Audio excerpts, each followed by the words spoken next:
Hello everybody, we are here today doing a preview for the Stanley Cup final between the Florida Panthers and the Vegas Golden Knights. Before we start, please make sure to subscribe if you're new to me. If not, no big deal.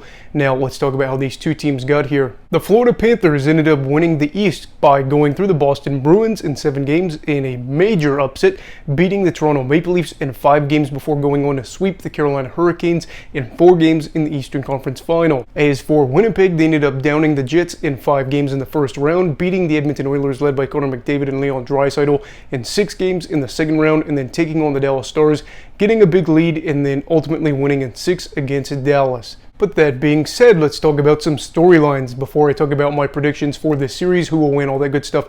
So the first storyline is, can William Karlsson continue handle playing tough opposition or just being really good at 5-on-5 like he has been? So this came courtesy of a tweet from Dmitry Filipovich. He is a guy that does a lot of hockey analytics on Twitter, and I was going to show you the tweet. You can just go and look on there because I did take a big part of this and look at what he said and then kind of add a little bit to what I wanted to say and then just really explain the impact. So William Karlsson's 5-on-5 numbers this postseason are downright impressive.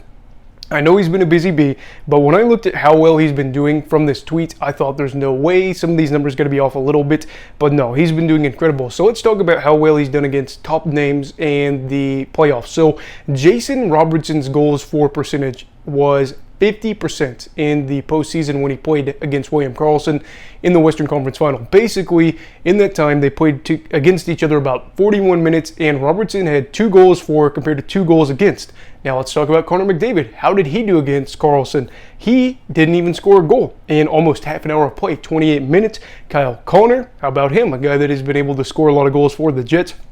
He scored 1 goal, and then Karlsson didn't register a goal, so his goals for percentage was 100% in about 27 minutes of play. But all in all, I think you look at this, and while some people could say, oh, this is cherry picking by going through some of these stats and having this, I think that's incredible. Absolutely incredible. You look at those 3 big names right there, and they ended up combining for 141 total goals this season, and in the almost 100 minutes that he played against all 3 of these players at full strength, he ended up being outscored just 3-2. That's impressive. On top of that, I just look at this and I'm just like, 30 minutes with Connor McDavid, and McDavid didn't get a single goal. I mean, what other players, I'm sure there are scenarios, but most people will not be in a situation where they're fortunate enough to say, I played against Connor McDavid for half an hour and nothing happened. But here we are now, and we're seeing Karlsson do some really great things. So what else has he been able to do? Well, he's had 8 goals at 5-on-5, which is tied for the team lead with Jonathan Marchessault, and he has 3 primary assists for 14 5-on-5 points in just 17 games played, while also taking 0 penalties. I mean, you just can't make this stuff up. He's undoubtedly going to be given a very big role with Vegas. Of course, Coach Cassidy probably seeing and is aware of all these things and knows that he can handle these tough matchups. So for him, I think that he could be just the player or one of the many players for Vegas that could be used in tough spots and probably succeed. And he kind of plays in a variety of situations for them. But yeah, if William Karlsson can continue to be this dominant at full strength, watch out. The second talking point here is whether or not Alexander Barkov can be the difference maker for Florida. Doesn't seem like that long ago that Alexander, aka Sasha Barkov, was drafted by the Florida Panthers 2nd overall, but it's been almost a decade. It was June, and it was in 2013 towards the end, so we're coming up on 10 years, and now he has played over 650 games with the South Florida team, and he is on the verge of being with this team and being 4 wins away from winning their first ever championship. So can they rely on their former Selke winner to help get them the win? I think it definitely will be a tough test, but we will see, because I think this is going to be so important for Florida to win. Sasha's got 14 points in 16 games played and is one of the many Florida players that's been able to get shots off the cycle. He's one of the also primary guy to be able to get zone exits at 5-on-5 play while having the puck, which is big because, you know, Vegas at times they will apply pressure if they can, and if Barkov can get the puck out while having possession, that could either mean he gets into their end or he's able to get the puck out in center ice. Whatever the case may be, that could be big for him. And it's also big too because if they're able to push it off the rush, that is really good because Vegas at time has struggled with zone entry defense. And again, we all know Florida off the forecheck is good, works well off the cycle. Things are just really good there. But I really do think that Barkov being good on the power play could be the difference so far in this series, because in the playoffs, he just has 3 playoff points. Despite being a top unit guy, he has been a guy that plays a lot of minutes for them on the man advantage, obviously. And you really want to make Vegas pay for their mistakes, because they've shown that even if some of their best opposition are scoring, it doesn't seem to matter for them. I don't exactly think that Barkov's expected goals for percentage and goals for percentage are going to be looking just amazing all around in this series, especially at full strength. But I do think it's impactful for him that when his team has the advantage, the man advantage, that he has to step up and help out. And finally, could be one of those situations that is the difference maker in this series. He has to be more consistent as Florida's best face-off man. He has the best face-off percentage this season, or in the playoffs, 50-50. He's a 50-50 guy right now in the playoffs, but he's had some real stinkers there. But there's more to it than that. Just something that I feel like has to be said. And regardless of whether or not the Panthers win or lose, I really hope for Barkov, with this possibly being the farthest he ever gets in his career in the playoffs, that he can say, I did help my team win, or I put them in a position to win, so I can say I did my part. Number 3, is Florida getting a rest actually a good thing?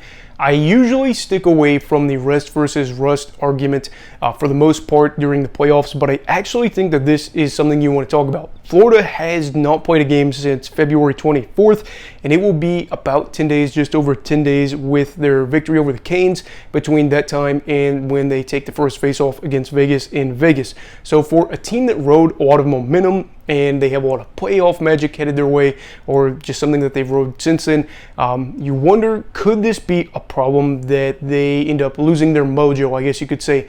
I don't know, but I do know this. Alexander Barkov has battled an injury, especially in the Eastern Conference Final. That was something that was prevalent. Sergei Bobrovsky is a big name that comes to mind. Sam Bennett had some time that he missed in April as well. Lomberg. These are just multiple guys that have been dealing with some injuries, and the reality is there's probably more guys that have missed time or just are in pain right now because it's the playoffs and you play through injuries. But I think for Bobrovsky, this is really a huge thing. Bob has been trying to come back from an injury, finally came back in the later stages of the first round, and is a guy that also has over 700 career games played in the NHL. So I think for him it could be a very good situation to get some rest. He is closing in on 35, and with being a goalie, with having injuries, with being a starting goalie for so long, I do think that that could be a good thing for the Panthers and him. And I will say for Florida, this is going to be good for them. The bad news is you risk losing that playoff magic. So I guess we're going to see here. But for myself, I think that this is actually going to be an advantage for the Panthers rather than them possibly having to play closer to the start of the series. And then the final talking point is, can Vegas win on the road? This probably seems like a really weird thing to say, considering the fact that the Panthers ended up finishing 19 points below Vegas in the standings during the regular season, and they were 17th in the league when it came to their road record. They went 19-19-3, and then you are saying, why would this matter? Well, the fact is, Florida's been a road warrior type team in the playoffs with 8 wins and away from home in a row, and just 1 postseason loss in another person's building or another team's building, that being game 1 in Boston. They're just scary good right now when they're traveling. It doesn't seem to bother them that they have gone on and taken on these better teams. In fact, these just aren't average teams, mind you. These are teams that finished 1st, 3rd, and 4th in the league this year when it comes to points at home, and Vegas didn't even crack the top 10. So this is where you say, for Vegas fans, is it time to get sweaty? Is it time to panic? Probably not. Vegas has actually finished tied with New Jersey as second for most road points obtained during the regular season. They went 26, 7, and 8, and if my math isn't wrong, they've gone 6 and 2 at the opposition's home course for the playoffs, meaning theoretically, if they lose a pivotal game at home ice, it doesn't really mean that all hope is lost and their home ice advantage is gone. They're going to lose a series and it's over, and everybody should just get ready to not have a parade. I think that this is going to be something that is not as big of a deal as it has been in some other series, but we'll see though if that holds, because Florida very well could get out to a 2-0 series lead, and you say, well, now they got to win 2 at Florida to be able to win this series, and I think that could be a very stressful situation for the Golden Knights. That being said, we're going to talk about who I'm picking for this series and in how many games. I'm going to be picking the Vegas Golden Knights in 6. I picked against Vegas in the previous 2 rounds, but I think that since I've got burnt, I'm feeling like a little bit more safe here. And for Florida, I've been burnt all 3 rounds, saying that they would lose every round, but again, I think it would be a very honorable thing for me and a very prideful thing to see them, make me eat my words again for a 4th time. It's something that I'd be very happy to see, but I do think that Vegas is a team that I trust more defensively. Aiden Hill has been able to go in there and be A-okay, and they really just seemed unstoppable at points. That being said, Florida doesn't seem to care about knocking out the 1st, 3rd, and 4th best teams in the league during the regular season. So how about the 5th best team, that being Vegas? So we are going to see, and also I am picking 6 games because I needed to break away from the safety net that I had where I had been picking the series ending in 7 games. Doesn't always happen. That's not always the case. So we're saying Vegas in 6, but what are your thoughts? Who is going to win this series and in how many games? I'd love to hear your thoughts down below in the comments. Also, please make sure to like this video and subscribe if you're new. Everybody stay safe, have a great night, and Eagle love hockey, all right. Goodbye, Brigadiers and Brigadettes. This is your captain signing off. Have a great night.